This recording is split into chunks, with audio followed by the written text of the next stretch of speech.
저는 이 시간 세상을 사랑한 사람 데마, 세상을 사랑한 사람 데마라는 제목으로 하나님 말씀을 증거하려고 합니다.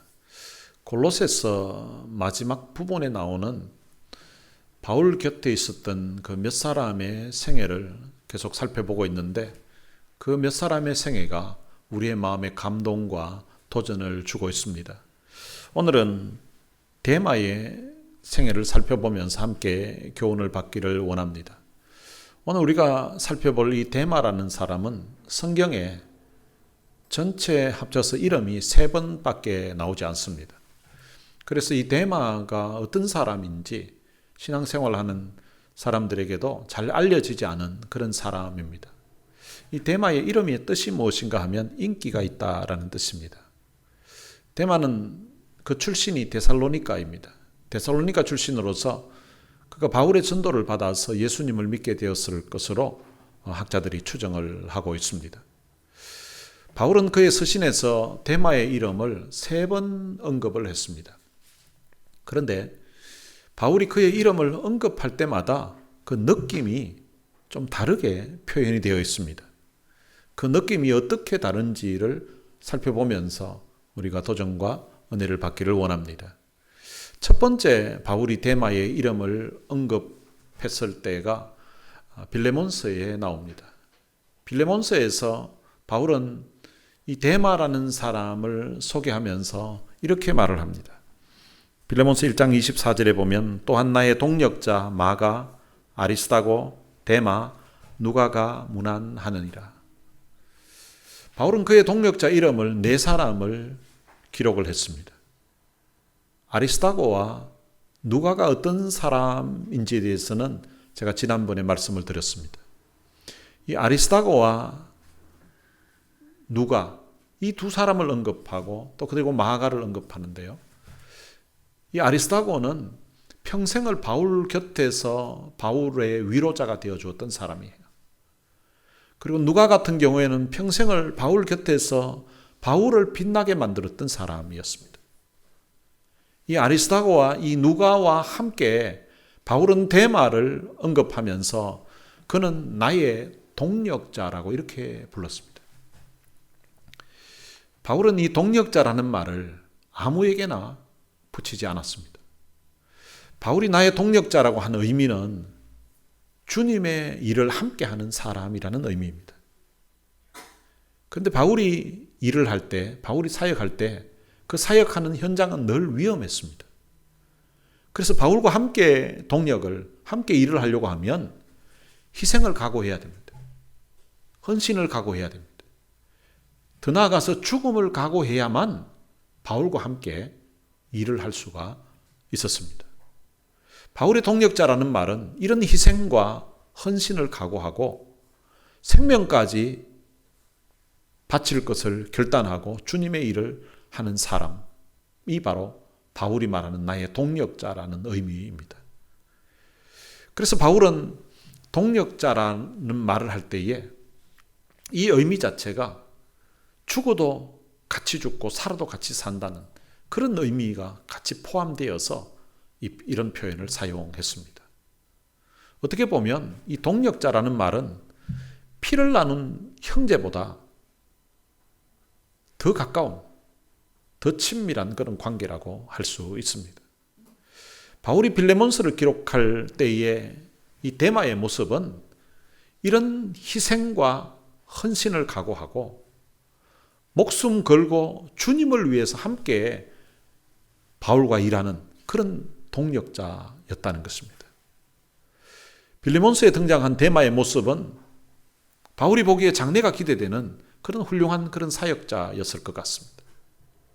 그 당시 바울이 볼 때는 이 데마의 모습은 평생 같이 신뢰하면서 주를 위해서 함께 일할 수 있는 그런 동력자로 간주되었던 것입니다.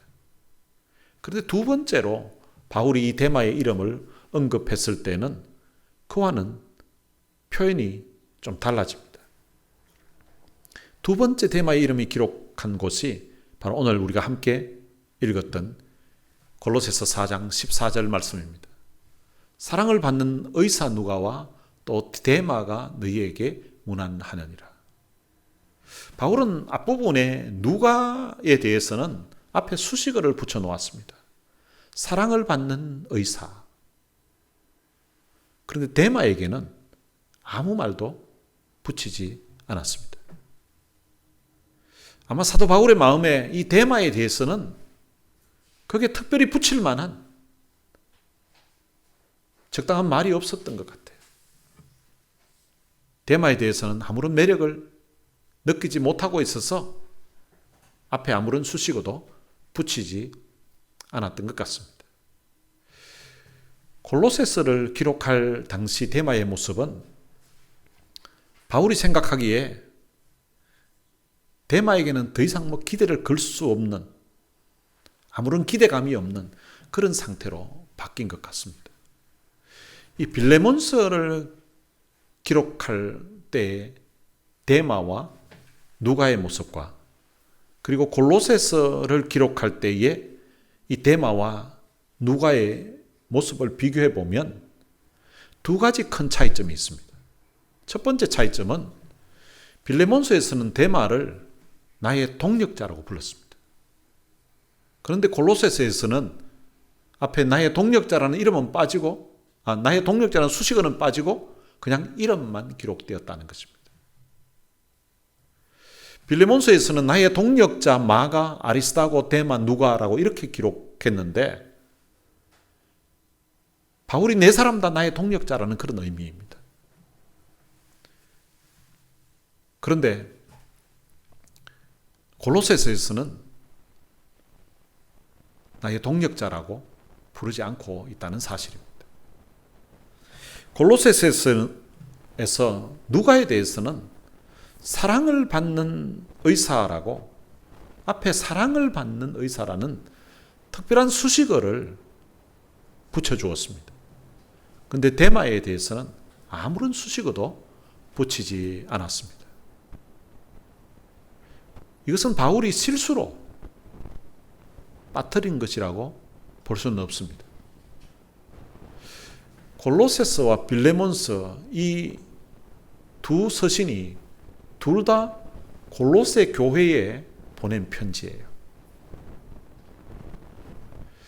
기록한 그 연대는 빌레몬서를 쓰고 난 다음에 약 짧게는 1년, 길게는 한 2년 정도 뒤에 이 골로새서를 기록해서 사도 바울이 골로새 교회에 보냈습니다.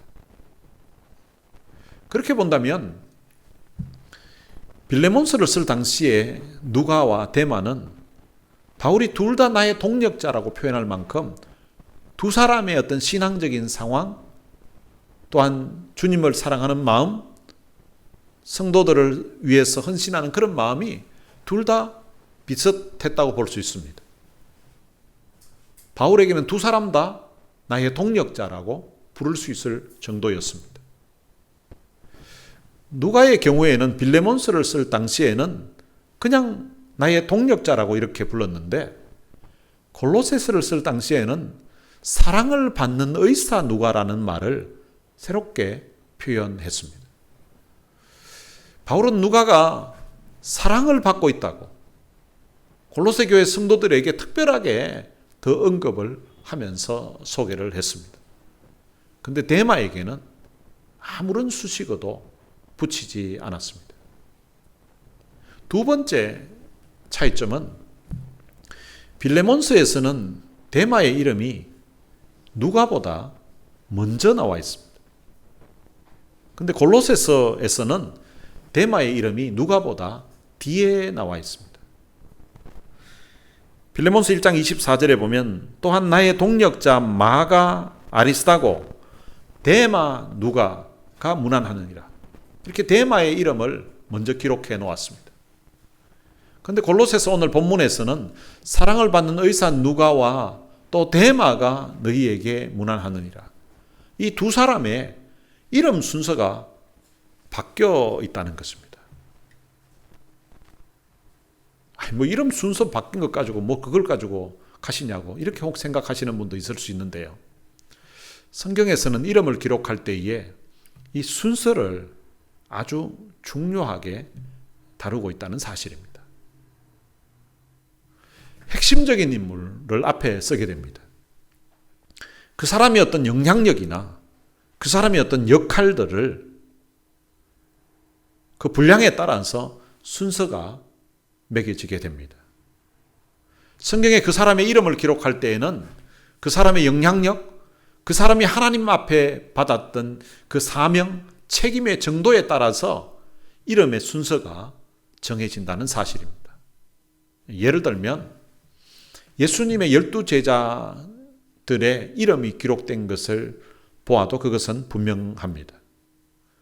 예수님의 12제자를 이름을 기록할 때에는 항상 베드로의 이름이 앞에 나옵니다. 베드로의 이름이 가룟 유다 뒤에 나온 적은 한 번도 없습니다. 그리고 제자들의 이름을 언급하면서 가룟 유다의 이름을 맨 마지막에다가 넣는 경우도 한 번도 없습니다. 가룟 유다의 이름은 항상 제자들의 이름 제일 마지막 부분에 그 이름이 나옵니다. 또 다른 예를 들면 사도행전에 보면 성령께서 안디옥 교회에서 사역하던 그 바나바와 사울을 따로 세우라고 해서 선교사로 그들을 파송을 하게 됩니다. 처음에는 파송을 할 때에 바나바와 사울이라고 이렇게 이름이 기록되어 있습니다. 이 사울이 바로 우리가 바울을 이야기할 때 동일 인물입니다. 그러니까 처음에는 바나바와 사울, 즉 바나바와 바울이라고 해서 바나바의 이름을 앞에 두었는데, 근데 사도행전을 읽어가다 보면 시간이 지나면서 바울과 바나바로 이름의 순서가 바뀌어져 있습니다. 그 이유는 안디옥에서 목회를 할 때, 안디옥에서 사역할 때에는 바나바가 요즘식으로 하면 안디옥 교회의 담임 목사님이었습니다. 그리고 바울은 요즘식으로 표현하면 부목사님 정도 됩니다. 안디옥 교회에서는 이 바나바가 그 교회에서 핵심적인 역할을 감당했었습니다. 그런데 이방인 선교를 하게 되면서 선교사로 나가서 활동할 때에는 바울이 바나바보다 더 핵심적인, 더 중요한 그런 역할을 감당했기 때문에 이름이 같이 나오는데도 순서를 이렇게 바꾸어서 바울과 바나바로 이렇게 바꾸어 놓았습니다. 그리고 나중에 더 가면 바나바의 이름은 사도행전에서 아예 이름이 사라지게 되는 것입니다. 그럼 이처럼 성경에서는 그 사람의 영향력이나 역할에 따라서 그 이름의 서열이, 순서가 정해져서 기록된다는 사실입니다. 데마의 이름이 빌레몬서에서는 누가보다 먼저 기록했었는데, 근데 골로새서에서는 누가보다 뒤에 가게 된 이유가 무엇일까요? 그것은 데마의 영향력이나 그 역할이 누가보다 약해졌다는 것을 의미하는 것입니다. 마지막 세 번째로 바울이 데마의 이름을 언급할 때는 영적으로 병이 들어있는 그런 모습을 보여주고 있습니다. 마지막으로 데마의 이름이 언급된 곳이 어딘가 하면 디모데후서입니다. 디모데후서 4장 10절에 보면 이렇게 기록되어 있습니다. 데마는 이 세상을 사랑하여 나를 버리고 데살로니가로 갔고. 바울은 데마가 이 세상을 사랑하였기 때문에 자기를 버리고 데살로니가로 갔다고 그렇게 기록하고 있습니다. 이 디모데후서는 바울의 생애 마지막으로 쓴 편지입니다. 바울의 생애 마지막은 감옥에 갇혀서 이제 언제 사형을 당할지도 알 수 없는, 어쩌면 세상적으로 보면 너무나 초라하고 너무나 고독한 그런 처지에 있는 상황이었습니다. 바울이 처음에 로마 감옥에 투옥되었을 때에는 많은 이들이 바울을 도왔습니다. 많은 교회들이 기도하면서 도왔었고요. 성도들은 기도뿐만 아니라 헌금을 해서 감옥에 갇혀있는 그 바울에게 보내면서 바울을 섬겼습니다. 어떤 이들은 먼 곳에서 직접 그 로마 감옥까지 찾아가서 그 감옥 안에서 바울과 함께 지내면서 바울을 섬겼습니다. 그런데 바울이 감옥에 갇힌 기간이 이제 점점 길어지다 보니까 한 사람, 두 사람 바울 곁에서 사람들이 떠나갔다는 것입니다. 큰 병에 걸려서 이제 입원을 하게 되면 처음에는 가족들이 정성을 다해 간호를 합니다. 주변 사람들도 자주 찾아보고 격려하면서 함께 기도를 합니다. 그런데 그 병이 몇 년간 걸쳐 장기적으로 지속되다 보면 이제 주변 사람들은 더 이상 찾아오지를 않습니다. 그런데 나중에는 가족들마저도 지치는 그런 경우들이 있습니다. 그래서 우리말에 이런 말 있죠. 긴 병에는 효자 없다고. 교회도 그런 것 같아요. 교회 담임 목사가 아프다고 하면요, 처음에는 성도들이 막 기도를 합니다. 근데 아파서 입원해가지고 고생을 하고 한 3개월만 지나면 이제 당회에서는 후임자를 누구를 해야 될지 이제 위에서 기도하고 또 후임자를 생각한다는 것입니다. 아마 바울이 감옥에 갇혀서 있을 때도 마찬가지였을 것 같습니다. 바울이 감옥에 갇힌 지 얼마 되지 않았을 때, 처음 이제 감옥에 갇혔을 때에는 사람들이 정성껏 돌봐주었습니다. 찾아오는 이도 많고요. 또 헌금을 내서 후원하는 사람도 많았던 것 같습니다. 그런데 바울이 몇 년 동안 계속 감옥에 갇혀 있게 되면서 한 사람 한 사람 그 바울 곁을 떠나가게 되었던 것 같습니다. 바울이 그의 생애 마지막에 기록한 것이 디모데 후서인데, 디모데 후서에서 앞부분의 1장 15절에서는 이렇게 기록하고 있습니다. 아시아에 있는 모든 사람이 나를 버린 이 일을 내가 아나니 그 중에는 부겔로와 흐모게네도 있느니라.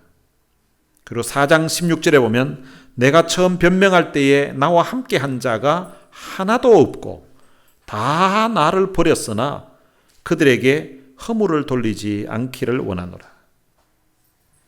여러분, 아시아에 있는 모든 사람이 바울을 다 버렸다고 이렇게 기록하고 있습니다.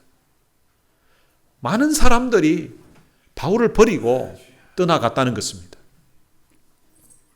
그러나 비록 그들이 바울 곁을 떠났지만 바울은 그들에게 허물을 돌리기를 원하지 않는다고 그렇게 표현하고 있습니다. 그런데 단 한 사람, 데마에 대해서는 그가 이 세상을 사랑하여 나를 버리고 데살로니가로 갔다고 그렇게 기록하였습니다. 아마 다른 사람들은 바울을 버리고 떠났다고는 표현했지만 아마 주님을 버리고 완전히 떠난 것 같지는 않아 보입니다. 오히려 복음을 전하기 위해서 사역 때문에 아마 그 곁을 떠나갔던 그런 이들도 아마 있었을 것 같습니다. 그런데 이 데마는 바울이 기록하기를 이 세상을 사랑하여 자기를 버리고 떠나갔다고 그렇게 기록을 하고 있습니다. 이 데마의 이름은 골로새 교회에도 알려져 있는 것을 보면 데마는 아마 처음에는 정말 복음에 대한 열정을 가지고 있었던 사람 같아요. 그래서 사도 바울이 나의 동력자라고 표현했던 것 같습니다. 그런데 이 데마는 결국 이 세상을 사랑하여 바울을 버리고 데살로니가로 가버렸습니다. 여러분, 데마가 이 세상을 사랑했다는 것이 도대체 어떤 의미일까요? 이 세상을 사랑했다고 표현할 때에 성경에서는 두 가지 정도로 이 세상을 사랑한다는 것을 표현하고 있습니다. 첫 번째로는 이 세상을 사랑했다는 것은 돈을 사랑했다는 것입니다. 대체로 주님을 잘 따르는 성도가 믿음의 길에서 뒤로 물러가는 이유 중에 하나가 바로 돈에 대한 사랑 때문입니다. 그래서 교회에서도 어떤 돈에 대한, 헌금에 대한 이야기를 하다 보면 시험에 드는 그런 사람들이 종종 있습니다. 돈은 사람을 미혹하게 하는 힘을 가지고 있습니다. 디모데전서 6장 10절에 보면 이렇게 기록하고 있습니다. 돈을 사랑함이 일만 악의 뿌리가 되나니 이것을 탐내는 자들은 미혹을 받아 믿음에서 떠나 많은 근심으로서 자기를 찔렀도다. 돈이라는 존재는 이게 선도 아니고 악도 아니에요. 돈은 그 자체로는 중립적이라고 볼 수 있습니다. 그렇지만 돈을 사랑하는 것, 그것이 문제가 된다는 것입니다. 사람이 돈을 사랑하게 되면 돈은 사람으로 하여금 악하게 만들기도 하고요. 그리고 비굴하게 만들기도 합니다. 돈은 사람의 마음을 변하게 하는 그런 힘이 있습니다. 돈은 사람의 판단력을 흐리게 만들고 사람의 이성을 마비시키고 사람으로 하여금 거짓말을 하게끔 만드는 그런 힘이 있습니다. 거기에다가 돈은 하나님의 위치에서 하나님과 동등한 그런 대우를 받으려고 한다는 사실입니다. 그래서 성경은 돈에 대해서 이렇게 말씀하고 있습니다. 마태복음 6장 24절에 보면 한 사람이 두 주인을 섬기지 못할 것이니 혹 이를 미워하고 저를 사랑하거나 혹 이를 중히 여기고 저를 경히 여김이라. 너희가 하나님과 재물을 겸하여 섬기지 못하느니라. 하나님과 돈을 동시에 섬길 수 없다는 것입니다. 돈에 대해 성경은 이렇게 또한 경고를 합니다. 히브리서 13장 5절에 보면 돈을 사랑하지 말고 있는 바를 족한 줄로 알라. 그가 친히 말씀하시기를 내가 결코 너희를 버리지 아니하고 너희를 떠나지 아니하리라 하셨느니라. 여러분들은 돈을 사랑하십니까? 사람들은 돈을 좋아합니다. 돈을 좋아할 수 있습니다. 저도 사실은 돈 좋아합니다. 혹시 우리 가운데 돈 싫어하는 사람 있습니까? 그러나 성경은 말합니다. 돈을 사랑하지 말라는 것입니다. 두 번째로 이 세상을 사랑했다는 것은 세상의 정욕을 사랑했다는 것입니다. 세상의 재미를 신앙생활의 기쁨보다 더 좋아했다는 것을 의미하는 것입니다. 어떤 목사님이 낚시에 빠져서 한번 낚시를 가면 2박 3일씩, 3박 4일씩 이렇게 바다 낚시를 하고 돌아오곤 했다고 합니다. 한 번은 낚시를 갔다가 이제 토요일에 맞춰서 온다고 토요일에 왔는데 근데 교인들이 교회에 다 와 있는 거예요. 그럼 목사님이 놀라서 아니 토요일에 교인들이 어떻게 교회에 왔냐고 오늘 무슨 행사가 있냐고 이랬더니 교인 중에 한 분이 목사님 오늘 주일이잖아요 하더래요. 여러분 목사가 낚시에 빠져가지고 주일인지 토요일인지도 모르고 며칠을 지나면서 시간 가는 줄을 몰랐다는 것입니다. 어떤 사람은 바둑에 빠지기도 하고 또 어떤 사람은 골프에 빠지기도 하고 세상의 재미에 빠지는 그런 사람들이 있습니다. 돈, 여자, 권력 이런 것이 세상의 정욕이라고 할 수 있습니다. 세상의 재미, 세상의 정욕에 빠지면 하나님을 제대로 섬길 수가 없다는 것입니다. 나는 혹시 데마와 같은 사람이 아닌가? 우리 자신을 한번 살펴볼 필요가 있습니다. 여러분, 예수님을 믿으면 우리의 마음에 일어나는 변화가 있습니다. 이 세상을 사랑하던 마음에 변화가 일어나는 것입니다. 지금까지 내가 소중하게 여기고 있던 것들에 대한 가치관이 예수님을 믿게 되면서 달라지게 되는 것입니다. 세상을 보는 눈이 달라집니다. 세상을 향한 마음이 달라지는 것입니다. 예수를 믿으면 이런 본질적인 변화가 일어나는 것입니다. 그런데 그런 변화가 내 속에 없다면 머리로는 예수를 믿는다고 생각할지 모르지만 실제로는 믿는 것이 아닐 수도 있습니다. 그런 변화가 없다면 여전히 이 세상을 나는 사랑하고 있는 사람일 수도 있다는 것입니다. 요한일서 2장 15절부터 17절에 보면 이런 말씀이 있습니다. 이 세상이나 세상에 있는 것들을 사랑하지 말라. 누구든지 세상을 사랑하면 아버지의 사랑이 그 안에 있지 아니하니 이는 세상에 있는 모든 것이 육신의 정욕과 안목의 정욕과 이생의 자랑이니 다 아버지께로부터 온 것이 아니요 세상으로부터 온 것이라. 이 세상도 그 정욕도 지나가되 오직 하나님의 뜻을 행하는 자는 영원히 거하느니라. 이 말씀의 의미는 세상을 사랑하든지 하나님을 사랑하든지 둘 중에 하나지 중간은 있을 수 없다는 것입니다. 여러분, 이 세상은 영원하지 않습니다. 하나님의 뜻을 행하는 자는 영원하다고 그렇게 말씀하고 있습니다. 하나님의 뜻을 알고 행하는 자는 영원히 거한다고 하나님이 말씀하고 있습니다. 그렇다면 가장 큰 하나님의 뜻이 무엇일까요? 그 뜻을 마태복음 22장 37절에서 40절에서 이렇게 주님이 말씀하셨습니다. 예수께서 이르시되 내 마음을 다하고 목숨을 다하고 뜻을 다하여 주 너의 하나님을 사랑하라 하셨으니 이것이 크고 첫째 되는 계명이요 둘째도 그와 같으니 내 이웃을 내 자신과 같이 사랑하라 하셨으니 이 두 계명이 온 율법과 선지자의 강령이라.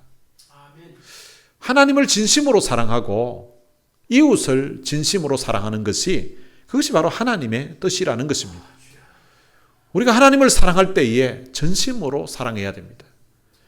그리고 세상을 사랑하는 사람은 결국 믿음의 길을 버리게 되고 떠나게 된다고 그렇게 알려주고 있습니다. 여러분, 세상을 사랑하는 자의 끝은 파멸이라고 성경은 일러주고 있습니다. 하나님을 사랑하는 사람은 영원히 남습니다. 하나님을 사랑하는 사람은 영원한 기쁨과 평안을 누리면서 살게 되는 것입니다. 복음서에 보면 씨 뿌리는 자의 비유가 기록되어 있습니다. 거기에는 네 종류의 토양이 나옵니다. 길가, 그리고 바위, 위, 그리고 가시떨기, 그리고 좋은 땅입니다. 바위 위에 떨어진 씨가 있습니다. 누가복음 8장 16절에 보면 이렇게 기록하고 있습니다. 들어는 바위 위에 떨어짐에 싹이 났다가 습기가 없으므로 말랐고 라고 이렇게 말합니다. 그런데 이 말씀의 의미를 예수님께서 13절에서 해석을 해주셨습니다. 바위 위에 있다는 것은 말씀을 들을 때에 기쁨으로 받으나 뿌리가 없어 잠깐 믿다가 시련을 당할 때에 배반하는 자요, 이렇게 기록하고 있습니다. 바위 위에 떨어진 씨는 그 뜨거운 햇볕을 받은 바위가 너무 뜨거우니까 금방 싹이 났다가 말라버리게 된다는 것입니다. 그런데 누가는 다른 복음서 기자들이 쓰지 않았던 특별한 말로 표현을 합니다. 그것은 습기가 없으므로 말랐다고 그렇게 표현하고 있습니다. 씨가 자라기 위해서는 습기가 있어야 됩니다. 그것은 물이 있어야 된다는 것입니다. 저는 이 습기가 없다는 말을 신앙생활하면서 하나님의 은혜에 대한 그런 감사로, 또한 우리가 지었던 그 죄에 대한 회개로, 그리고 믿음으로 살아보겠다는 그런 결단으로 흘리는 그런 눈물이 없다는 것으로 표현하고 싶습니다. 주님의 은혜에 대한 감사, 그 은혜에 대한 감격이 있게 되면서 우리의 눈에 흐르는 그런 눈물이 말라버렸다는 것입니다. 영적인 신앙생활을 할 때에 우리의 눈에 눈물이 있어야만 됩니다. 그런데 눈물이 없게 되면 우리의 삶이 메마르게 됩니다. 눈물이 없는 신앙은 메마른 그런 신앙이라고 할 수 있습니다. 그리고 어떤 씨는 가시떨기 위에 떨어진다고 합니다. 누가복음 8장 7절에 보면 들어는 가시떨기 속에 떨어짐에 가시가 함께 자라서 기운을 막았다라고 이렇게 표현하고 있습니다. 이 말씀의 의미를 14절에서 예수님은 이렇게 해석을 해주셨습니다. 가시떨기에 떨어졌다는 것은 말씀을 들은 자이나 지내는 중 이 생의 염려와 재물과 향락의 기운이 막혀 온전히 결실하지 못하는 자요. 씨가 자랐는데 가시가 함께 자라서 그 기운을 막아버렸다는 것입니다. 그 기운을 막은 것이 무엇인가 하면 이 생의 염려, 그리고 재물과 향락의 기운이 막혀서 온전히 결실하지 못하게 되었다라고 그렇게 주님이 말씀하셨습니다. 여러분, 재물과 그리고 향락을 사랑하게 되면 믿음이 자라지 못한다고 알려주신 것입니다. 아마 대만은 어쩌면 바위 위에 떨어진 이 씨가 습기가 없으므로 말랐던 것처럼 그의 눈에 감사의 눈물, 감격의 눈물이 아마 말라갔을 것입니다. 그리고 이 대만은 세상의 재물과 향락을 사랑해서 주님을 버리고 데살로니가로 세상으로 갔을 것으로 보입니다. 유명한 성화 중에 최후의 만찬이라는 그림이 있습니다. 최후의 만찬은 레오나르도 다빈치라는 사람이 그렸는데요. 레오나르도 다빈치는 이 그림을 그리기 위해서 실제로 자기가 기도하면서 또 성경을 읽으면서 이 사람의 모습은 아마 이런 모습일 거야, 영감으로 떠올랐던 그런 실제 모델을 앉혀놓고, 그리고 그 모델을 모양을 성화를 이렇게 그렸다고 합니다.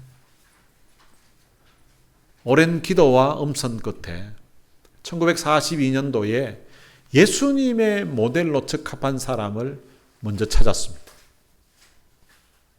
세상에서 가장 깨끗하고 가장 선하게 생기고 그러면서도 인자하게 생긴 한 청년을 이제 찾은 뒤에 본격적으로 그림을 그리기 시작했습니다. 그 후에 6년 동안 예수님의 11명의 다른 제자들도 기도하면서 영감으로 떠올랐던 그런 사람을 찾아서 한 사람 한 사람 그려가서 11명의 제자까지 그림을 완성했다고 합니다. 그런데 가룟 유다에 적합한 인물을 찾지를 못해서 그림을 6년째 완성을 하지 못하고 있었다고 합니다. 이 다빈치가 가룟 유다의 모델을 찾는다는 소식을 그 당시 로마 시장이 듣게 되었다고 합니다.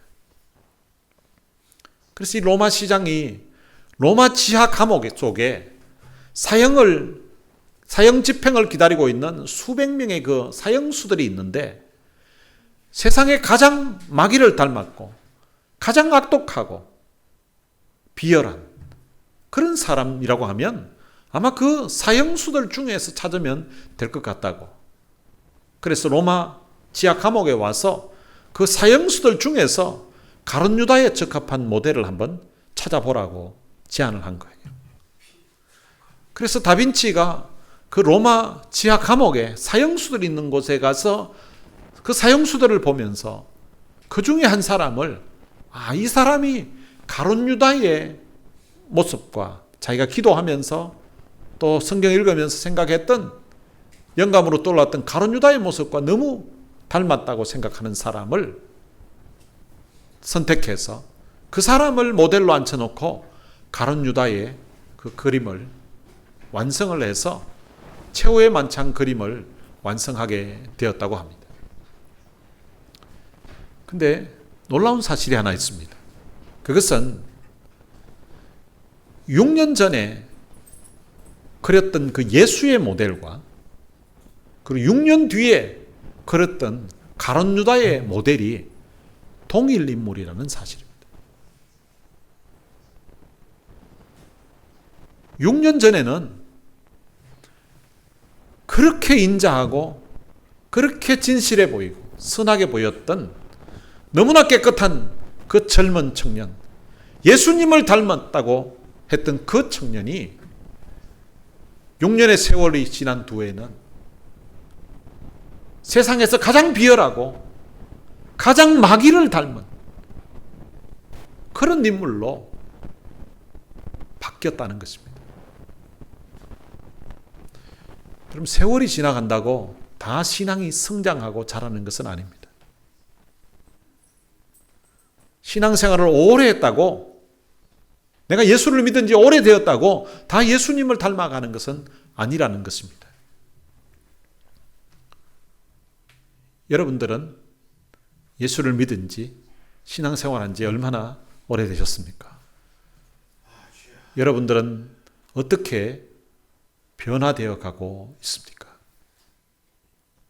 예수님을 세월이 지나가면서 계속해서 여러분들의 말과 여러분들의 삶 속에서 닮아가고 있습니까? 아니면 데마처럼 이 세상을 사랑하여서 주님께로부터 자꾸만 멀어져 가는 것 같은 그런 삶을 살고 있으십니까? 데마처럼 이 세상을 사랑하지 말고 끝까지 우리 주님을 사랑해서 주님을 따라가는 신실한 신앙인들이 되시기를 주님의 이름으로 축복합니다. 오늘 들은 말씀 생각하면서 같이 찬양을 한 곡 부르고 싶습니다. 손에 있는 부귀보다 주를 더 사랑하는가? 이슬 같은 목숨보다 주를 더 사랑하는가? 사랑의 빛 잃어가면 주님 만날 수 없어. 헛된 영화 바라보면 사랑할 수도 없어. 잠시 머물 이 세상은 헛된 것들 뿐이니 주를 사랑하는 마음 금보다 더 귀하다. 들은 말씀 생각하면서 또 가사의 의미를 생각하면서 함께 찬양하시겠습니다.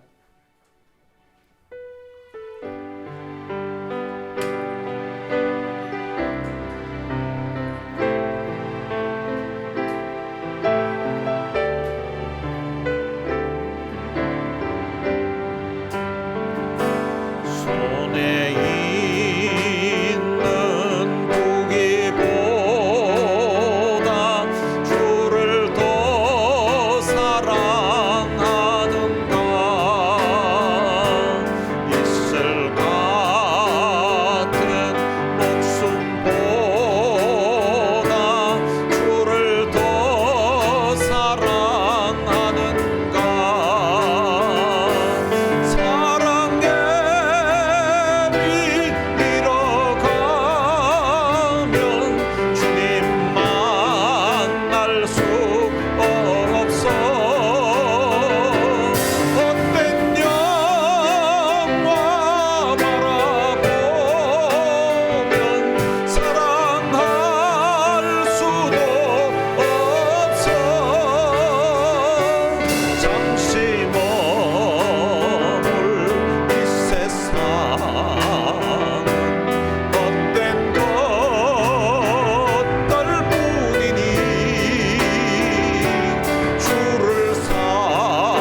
말씀 생각하면서 이 시간 우리 같이 한번 기도했으면 좋겠습니다. 오늘 세상을 사랑한 사람 데마에 대해서 전했는데요. 하나님, 나는 데마처럼 살지 않게 하여 주옵소서. 손에 있는 부귀보다 주를 더 사랑하게 하옵소서. 이 세상의 것들보다 주님을 더 사랑하면서 살게 하옵소서. 세상의 재미보다 주님을 더 사랑하게 하옵소서. 십자가의 사랑에 내 마음이 녹아지게 하시고 내 눈에 눈물이 회복되게 하여 주옵소서. 우리 들은 말씀 생각하면서 이 시간 다 같이 통성으로 기도하시겠습니다. 살아계신 아버지 하나님, 은혜를 감사합니다. 많은 사람 가운데 저희들을 선택해서 하나님의 귀한 자녀로 삼아주시고 오늘도 주님 앞에 나와서 예배드리던 중에 세상을 사랑한 사람 이 데마에 대한 이야기를 들으면서 어쩌면 주님, 요즘 내 신앙의 내 영적인 상태가 세상을 사랑한 데마와 같이 주님, 나도 주님 돈을 좋아하고 나도 세상 재미를 좋아하고 그래서 주님 돈에 세상 재미에 빠져들어가는 내 모습을 주님 발견할 때가 있습니다. 주님, 오늘 이 시간 피 묻은 손으로 내 심령을 어루만져 주시기를 원합니다. 이 시간 주님 성령께서 우리 각 사람의 심령을 어루만져 주시기를 원합니다. 이 예배를 통하여서 살아계신 우리 주님을 만나게 해주시고 이 예배를 통하여서 성령의 기름 부으심을 경험할 수 있도록 우리 하나님 도와주시기를 원합니다. 하나님, 잠시 사는 이 세상에 미련 두고 주님 마음을 쏟으면서 마음 빼앗기면서 살지 않도록 주님 도와주시고 정말로 주님 손에 있는 무기보다도 어떤 것보다도 우리 주님 사모하며 주님 사랑하며 살아가는 죄들 될 수 있도록 우리 하나님 은혜를 베풀어 주옵소서. 이 시간 주님 앞에 나와서 함께 예배드리고 하나님 말씀을 들었던 사랑하는 우리 저들 주님 축복해 주시기를 원합니다. 저들 심령을 주께서 이 시간 어루만져 주시기를 원합니다. 성령의 감동, 성령의 기름 부으심을 이 시간 함께 주옵소서.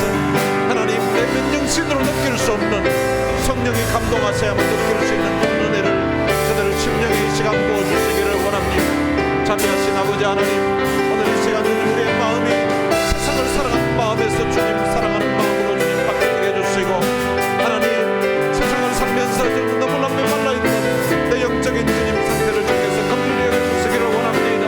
내 눈에 주님 눈물을 회복시켜 주시기를 원합니다. 이 예배가 살아계신 하나님을 만나는 눈물의 축제가 될 수 있도록 하나님 내 눈에 눈물을 회복시켜 주시고 하나님의 강력한 임재를 경험할 수 있도록 우리 하나님 도와주시옵소서. 이 시간 주님 사랑하지 못하고 지냈던 주님 내 허물진 모습을 주께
아버지 은혜를 감사합니다. 주님 앞에 나와서 예배드리는 가운데 오늘 우리는 데마처럼 세상을 사랑하면서 살지는 않아야 되겠다는 마음의 다짐이 있게 해주신 것 감사합니다. 주님께 받은 바 은혜에 대한 감사와 감격에 우리의 가슴을 적시게 하시고 또한 주님의 은혜에 대한 감격으로 우리의 눈시울이 주님 적셔질 수 있도록 은혜를 베풀어 주옵소서. 지나왔던 우리의 삶을 돌아보면서 주님 뜻대로 살지 못했던 우리의 모습을 돌아보며 흘리는 회개의 눈물이 있게 해주시고 주님에게 받은 은혜에 대한 감사와 감격의 눈물이 있게 해주시고 그리고 또한 주님을 위해 살겠다는 마음의 다짐과 결단의 눈물이 있게 하여 주옵소서. 우리의 눈물이 주 안에서 회복되는 그런 놀라운 역사가 일어나게 하여 주옵소서. 우리가 드리는 이 예배가 살아계신 하나님을 만나는 눈물의 축제가 되게 해주시고 강력한 성령의 임재가 임하는 그런 은혜로운 예배가 될 수 있도록 축복해 주옵소서. 그래서 우리가 세상을 사랑하는 마음을 버리고 우리가 주님을 더욱더 사랑하는 그런 우리의 삶이 될 수 있도록 축복해 주옵소서.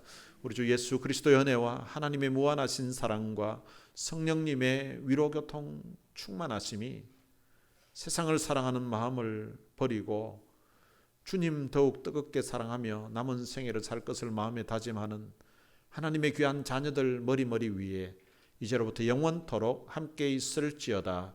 아멘.